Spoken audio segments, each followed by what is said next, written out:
Sup Shredders, my name is Logan aka Spiderhands and welcome to an SP Patrons video today that I'm making for Wenhao as part of their custom monthly music review.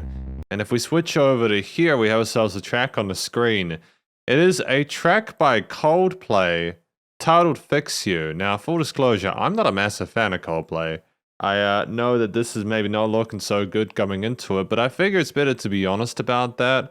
I respect them as musicians, and I understand that for the most part, their music's pretty dope. You know, like in regards to like how the creativity of the instrumental textures and stuff like that. And I know that they follow the pop fundamentals, and sometimes I even like the sound of the guy's voice. But maybe that's it. Maybe it's the vocalist. I don't know. But we're gonna listen through his track from start till finish, start till finish, and we're gonna hear what we think.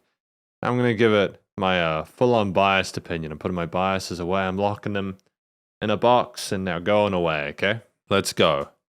Analytical time, analysis, listening time.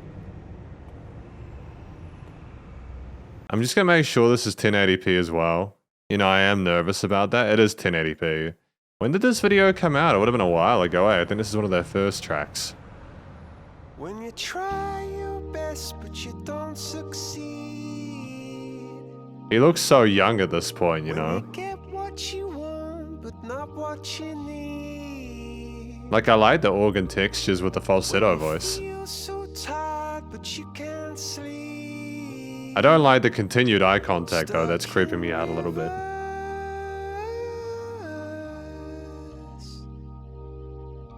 Nah, I don't, yeah.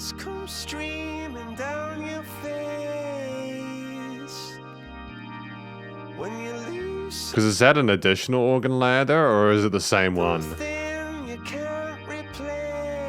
With the bass guitar on the bottom though, it's great use of like nearly a minute.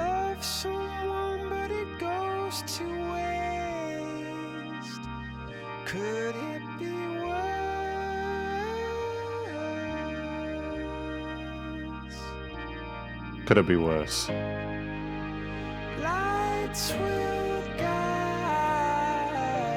you home. I mean, it's a very pretty harmony here with the vocals in the chorus.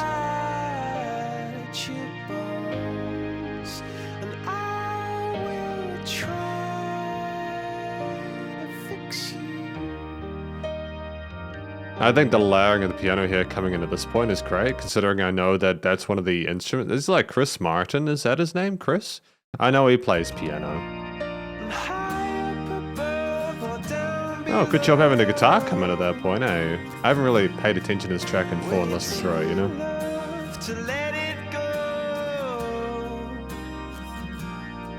But if you never try, you'll never know just what you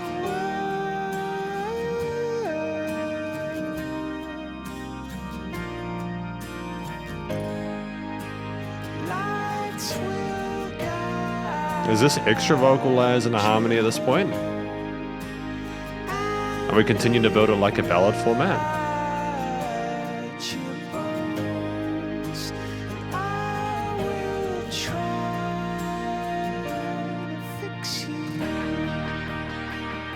I like the distorted guitars coming in here, you know.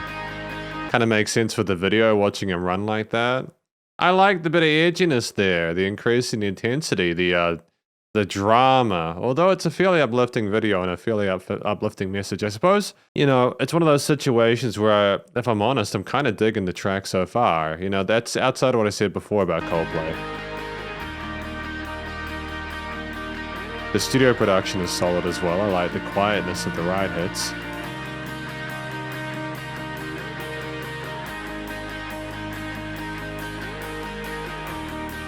Or are they already quite established by this point?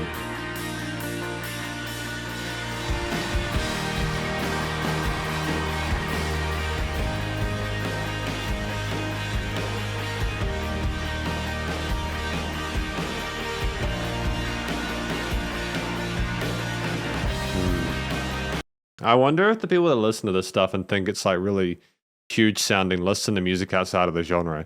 don't get me wrong. Like, I think that it's really well done the way that it comes in with the drum fill, with the cymbal sort of shimmer, the crescendo there. I like the fact that drums have come in at this point of the song. I think it's great use of real estate here. I think that we've really smoothly worked our way into this. I think it's fantastic that the vocals have been out for a bit because it allows us to focus on that lead guitar motif, the distortion there, and amongst the rest of the band coming in together on stage.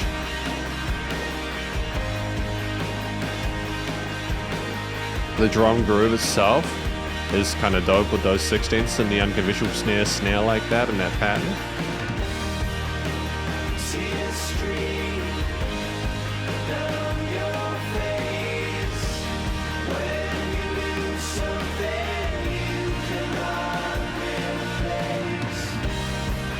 Oh.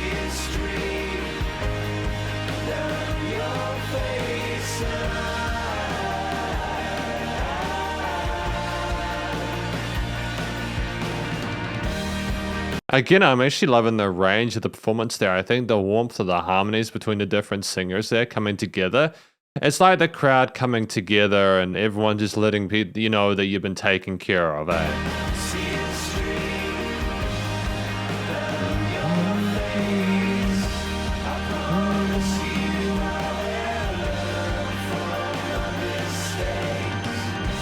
Oh, that was a cool chord there on the third time, that B section A, B, A. Change at the end of the harmony. I like that because it got a little bit darker there and there's a bit of a kind of minorish overtone with the mistakes part. It made sense lyrically and thematically.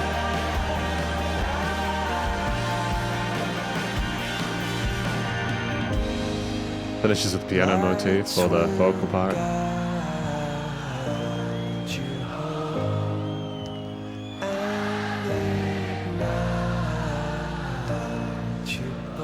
I prefer his chest voice to his head voice.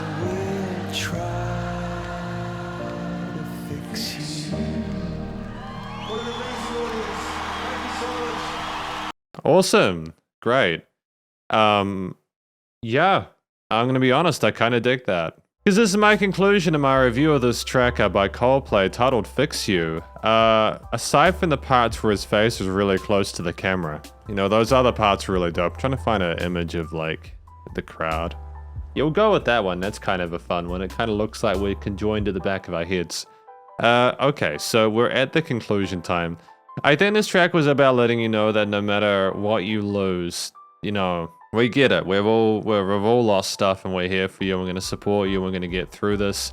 We're going to find that light, even if you fail as if you'll never be able to recover. It'll get better over time. I dig it. I think that that's a really beautiful message and I can understand why people relate and appreciate the song for that. I think that it's good to know that it's not the end of the world.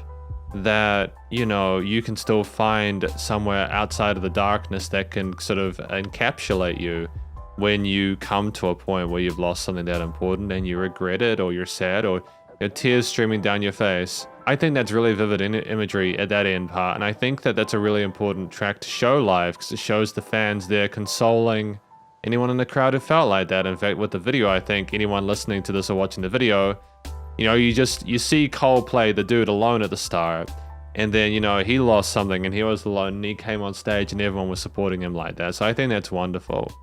Fantastic use of audio-visual scenario here. Stimulus to kind of stimulate to get people feeling and vibing with it. So I think the story was well done. I think it's very compassionate and warm, and a lot of the accompaniment motif behind that made sense with that. But I think also what's really cool about this track is the vocal performance there. I think that it was a very pretty sort of head voice there that Chris was using at the start there that worked alongside the mid-range organs that we had at the start there, almost like a spiritual kind of looking up and wondering if God can hear us kind of thing. That's the kind of vibe I got when you're alone and praying to God that you'll be able to get by. That's the kind of intonation there. I think that's actually really clever and well thought out. You had the bass come in as well with additional parts in the mid-range, and then obviously the piano and the guitars, and then your lead guitar parts, and then the drums there. We just gradually filled in the everything around that. But Chris, before I get into that, really, he sounded like he really cared. It sounded like a very genuine, authentic performance there. I don't think there was a note out of place. I mean, I have heard Chris's live performances, and I'm not always convinced by the way he sounds there. But in his studio stuff, he's pretty much bang on most of the time. So I guess that's, you know, the That is the main thing there. What else do I want to say about it? I think that for the track itself at 4 minutes 53, that's quite a long song, but I have no issues with that. The real estate that we used here wasn't overwhelming or overdoing it. I think it was great to have the instruments come in one after the other and allocate and introduce things slowly. And because eventually it felt like it just went from one part with just Chris and the organ to the whole band coming through at the end. So I'm really happy with that. You know, we have a band here who I think were making, in my opinion, more interesting music at the start of their careers than the end. Even if it was more sort of traditional, sort of safe performance-wise. You know, that's cool. You know, I prefer this over songs like Paradise and stuff like that. This kind of sounds like they're trying to be U2 in Paradise, you know what I mean? With the guitar tones and everything like that. But here, it's wonderful. The drum parts as well, I think, were the star of the show at the end there, and that outro bit with the 16th and 32nd note fills there. 1 and 2 and 3 and 4 and 1 and 2 and 3 and 4 and... Or is it 1, 2, 3, 4? It might be 16ths or 32nds, I'm not sure, but either way, they were proficient drum fills with an interesting groove at the end there. We had, obviously, the guitar playing open chords with some sort of octaves or like lead parts of the distortion there, the bass line following through with those root notes going along with the organs and the piano kind of articulating that mid-range there nicely and sort of spreading those chords out and giving it life. And yeah, the instrumental performance, it didn't sound like there was a note out of place. I've never had complaints about the way that the instruments were played. I have a lot of respect for the instrumental performers in Coldplay. I just think it's just an inconsistency with some of the live stuff I've heard from Chris. I think it's kind of a shame, but outside of that, it's fine. The recording, mixing, and mastering, studio production is great. You know, with a motif where it's meant to be carrying warm and light like that, and I think that the studio production managed to make it more seem like you're inside a church, for instance, with the organs at the start, or if you're in a crowd there with the live sound of the recording at the end. I think that was really smart because it made it seem like you were at the event, like there were actually real people there with you. And I think that was so clever. I mean, I don't think the vocals were overproduced. I think that the instrumental, the guitar, bass, drum, piano, organ parts there are really rather complicated arrangement, but each part was used to its put in its ideal destination. Nice filtering and EQing of those bits. The drum kit was nice and raw without needing to sidechain the bass too much. Everything just sounded nice and full there. I was about to say, I think initially that I wanted sort of more sort of like oomph from the kit, but I think this is just kind of the limit of the genre within itself. If the drums got too heavy or if they were too kind of cutting, it would ruin the smoothness of the experience there. It would remove the cascade of the glow of the track of the guitars and pianos and stuff. So that's fine. Outside of that, simply, I just think we had dynamic range to the performance, which is great. It was nice and wide in the stereo field, you know. It was nothing there that was lacking there. The leveling of the different elements in the mix was great as well. And it was nice and loud without pumping. And effectively, this is my review of Coldplay's track Fix You. And hopefully you enjoyed it. If you did, please do go show Coldplay some love via their various social medias and their YouTube page. I'm assuming that we may have had a copyright block on this video, so if that is the case, then you'll know why there has been an album art in the middle of the video for all of it. Stay cool and stay safe, and please remember to support your local musicians and artists at this point in time, as you need to help more than ever with all the crazy stuff going on in the world, and I will see you in the next SP Patrons video. Spiderhands out.